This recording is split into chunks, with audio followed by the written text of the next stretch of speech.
So, why are you out here? Yeah, I'm out here because, first of all, I've got a bunch of friends who are government workers who are either having their jobs threatened or are just having their working conditions really messed with.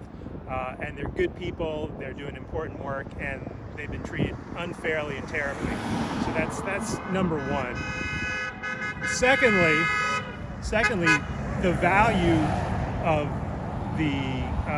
the work that all these people are doing is so much more than any money that taxpayers would be saving by cutting these jobs. It's just also everything, the weather, the health,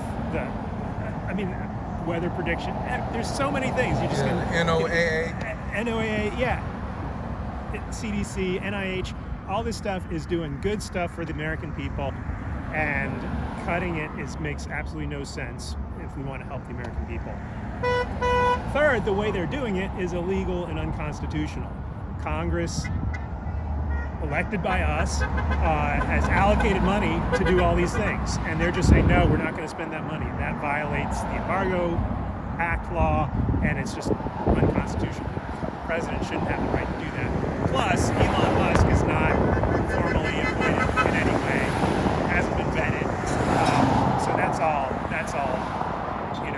not right, not following the law how it should be. A couple more things. Elon Musk himself has a terrible track record of taking organizations and ruining them, like he did with Twitter. He bought it for a lot of money. It's now worth a lot less money after he fired a bunch of people and made it a worse product that people don't want to be at. And finally, he's just a weirdo. And he does not share the values of myself or of American people, and there's no reason someone like that should have that much power to make decisions about things that affect our lives.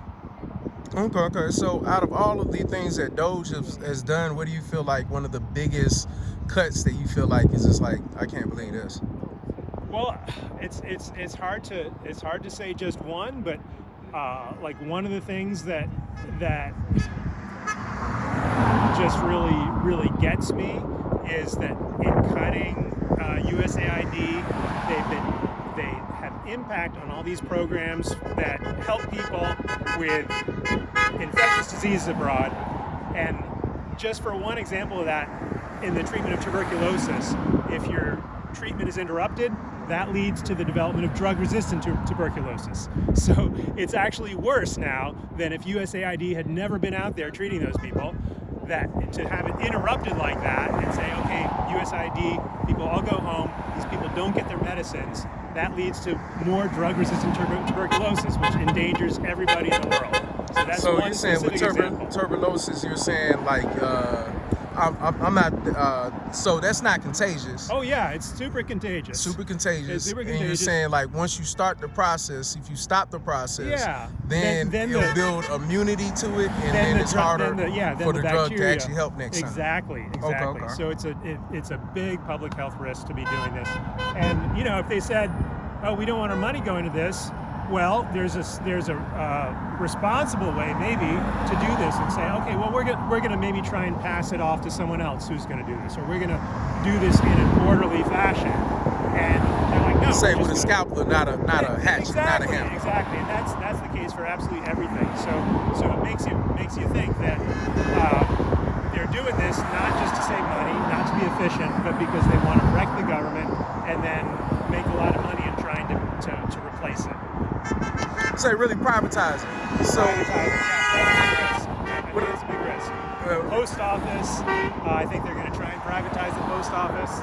Try and privatize all sorts of other things. Yeah, TSA, they're trying to do that too. Things like they're trying to get Starlink contracts for all sorts of communication stuff that could be done other ways. It's not necessarily the most efficient way, but since Elon Musk is going to benefit from that, they're going to go with him and not with whatever makes more sense. You say they're going to protect this baby. I really appreciate your time, man. Thank you.